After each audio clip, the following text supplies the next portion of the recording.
Here we go. All right, well, I'll start. Okay. Say the day. Don't forget to say the day.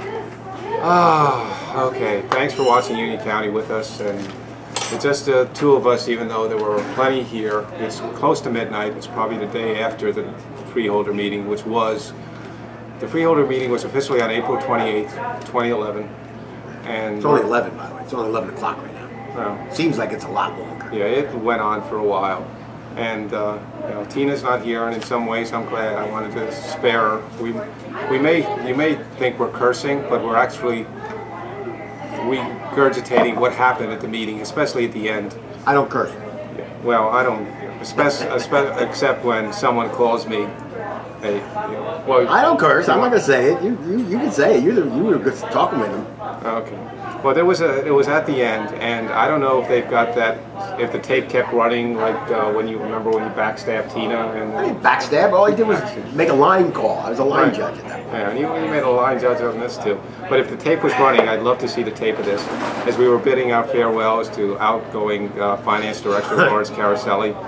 No, I came over, whatever, and about a minute or so after, he called me a fucking asshole. Now, let me just give a little background. Yeah, Director Caroselli is retiring May 1st. He's the finance director. He's the guy with all the balls juggling in the air and all these budgets. Tonight was also the budget meeting where John and I talked, and we'll get to that in a moment. But anyway, this is at the very end of the meeting, after the meeting, but the freeholder wrap-up comments, they all, in glowing terms, said goodbye to Director Caroselli because he's retiring, and then the meeting was over. Everybody basically left the room for executive session, but I stayed. I was still in the room. John Burry was still in the room. Director Caroselli was still there, and Sebastian Dealey was there, and a cop. So there's like 5 of us left in the room, just wrapping up our paperwork. And I guess somehow, I guess Director Caroselli and I said, you know, I congratulated him, wished him good luck, and John was there, and somehow John and Director Caroselli started talking. So go ahead, John. It's all a blur to me. I mean, apparently he's upset that I don't compliment what the freeholders do often, at all. I mean, maybe that's it. And he had this analogy about me kicking them over and over again. When, as you'll see, you know, it depends what angle you're on, but I did walk away from the microphone during the evening and get heckled by freeholder Mirabello. Saying you're wrong. So I don't know who's doing the kicking here. But it was his last day. He wasn't drunk, was he? No. No, he was sober. Yeah, he was sober. And there was also a brief clip of freeholder Jallo defending the lifetime health benefits. So I think that was because there were 2 stages to this. There was the first one where he kind of out of the blue and, you know, called me a fucking asshole. And then there was the other stage where we were walking out and he was walking away from me, and I was saying I still wanted to go on about the budget and stuff. Go ahead, walk away from me, you said. And that got him mad. And he came back, and I don't think I recorded it all. No, I didn't record it at all. You didn't record anything. Yeah, unless too bad. That would have been a good one. This would have been a good one recorded. Yeah, he came. Just put it on the table over there. He came right up to me, nice. Right back, and say, "I don't walk away from anyone," in a threatening manner that looked like he was going to hit me. Now, and I didn't really know where we were going with that, so I went on with budget stuff and why should to give away the health benefits, and you know, going on about the new B.B. Taylor coming in and watch Bob Zucker. That wasn't the proper tact. Now that I look back at it, that seemed to get him angrier. Yeah. And then at the end, in probably the ultimate indignity, he came over and shook hands with Bruce and ignored me completely.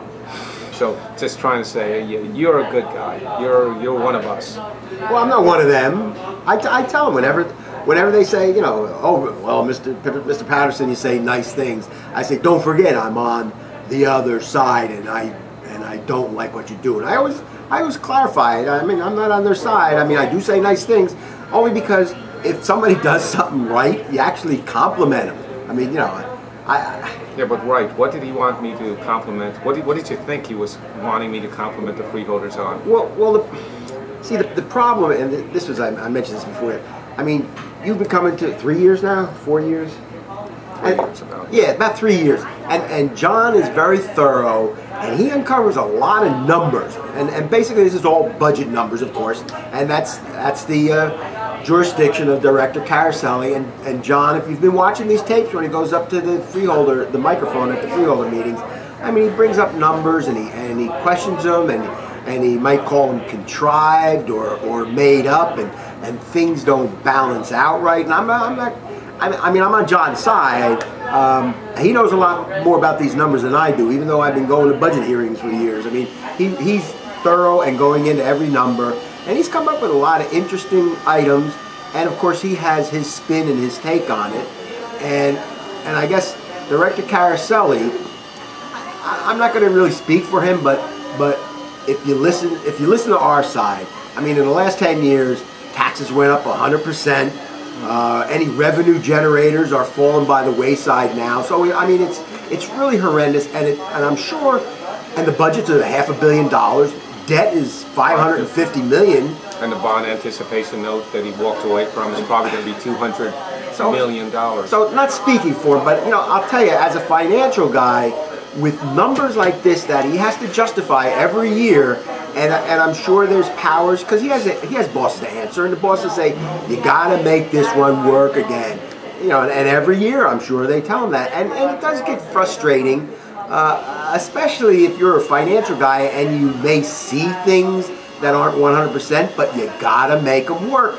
And he answers to his boss. There's no doubt about it. So anyway, but John gets up for these 3 years, and John's getting more and more, an expert at looking at these numbers and finding off-budget items. Right. And Director Caroselli probably recognizes a lot of things that John's bringing up, and maybe John's not 100% sure, because we're on the outside. We're the public. We're not privy to every single nuance of these numbers, but John sees a lot, and he questions a lot, and Director Caroselli, possibly being frustrated after all these years of juggling so many balls, it's kind of frustrating. So this very last meeting, I guess Director Caroselli must have pent up all this anger towards John, and I guess it was at the end, after the meeting was over, it let go as a fusillade. I mean, it was amazing, and both of them weren't too happy. I could see that. And actually, Seb and I,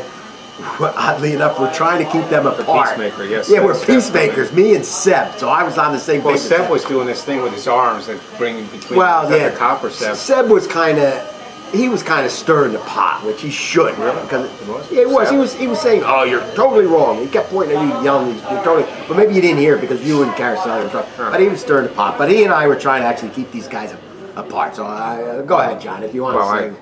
I've never been in a fight, really. I mean, a couple guys I killed, I got them from behind. I mean, that's all. So, but now we're going to go into why I think he's mad. Okay, go ahead. The lifetime health benefits, and it's not legitimately that way. They were getting 50% of something, they just got more. And they got it a couple months ago, right before Larry Caroselli retired. So this benefited him directly.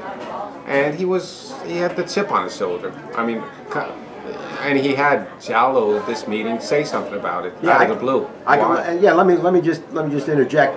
Yeah, this is a freeholder wrap-up comment. See, previously during the budget session, we did mention about 650 county workers potentially getting free health care for life. We've beat on that one for a while. But anyway, yeah, Jallo says what he said over time. All of them don't get it. Over time, maybe all of them don't get it about the healthcare giveaway. That's irresponsible to say that. However, he was saying, it doesn't really represent the true amount of people. But Jala doesn't. He's speaking out of his rear end. They don't have the study. They don't know. They're guessing. And this is defending Caroselli because he's getting it right away. He's probably the first one to do under his program. There's two others that retire. Yeah, a little chip on the shoulder there. Plus, you look at this budget. They just sent something into Trenton that they knocked out completely. No, the clerk isn't going to make more income. The Delaney Hall, $2.5 million off their interest. That's what he was mad about. That's what he was laying into you about, Delaney Hall. Why does Essex get all this money and Union not? And he went into, because Joe D. Kisses some orifice or something. I didn't know how. I forget the exact. Joe DiVincenzo, the county manager of He's Essex tight with County. Christie. Yeah, he's tight with Christie. I didn't know. I mean, Delaney Hall is a halfway house in Newark. I mean, Yeah. who knew that it was a private vendor, and they're giving drug treatment to inmates Prisoners, yeah. for an awful lot of money. I mean, $2.5 million, even if it's more than that. And there is a difference in head count. Caroselli did agree to that. However, Essex County gets 15 million, 18 million. Yeah, we get $2.5 million, and then Caroselli finds out that Essex County actually then got an additional $3 million, and we still only got $2.5 million. Caroselli didn't go into what the head count was. I would assume Essex County has a lot more prisoners than Union County. However, he was mad because of all that money Essex County's getting, and we don't get hardly anything. And that was a catalyst. That's when he and Burry started going down. Yeah. But that healthcare, back to that healthcare. That issue's not going to go away. I'm going to keep that warm on the back burner because actually in this meeting, Devaney actually trying to justify how great the budget is, and I'm listening to him and laughing about what it is because taxes went up 100%, and he's saying they're doing such a great job on the budget, and taxes go up 100% since 2000. Like that really is a great job. But anyway, he said, oh yeah, for keeping raises, no raises for 3 years for the exclusionaries, we saved $2.3 million. Now that sounds great. However, a couple of meetings ago, Caroselli actually mentioned not just a recent meeting. He clarified roughly what the cost of healthcare is going to be, and it's approximately, I think it was $8 million. They're holding $8 million on the side. He put it away for everybody's retiree health care. We're gonna have to handicap. So hold on, we're gonna take a break for a moment.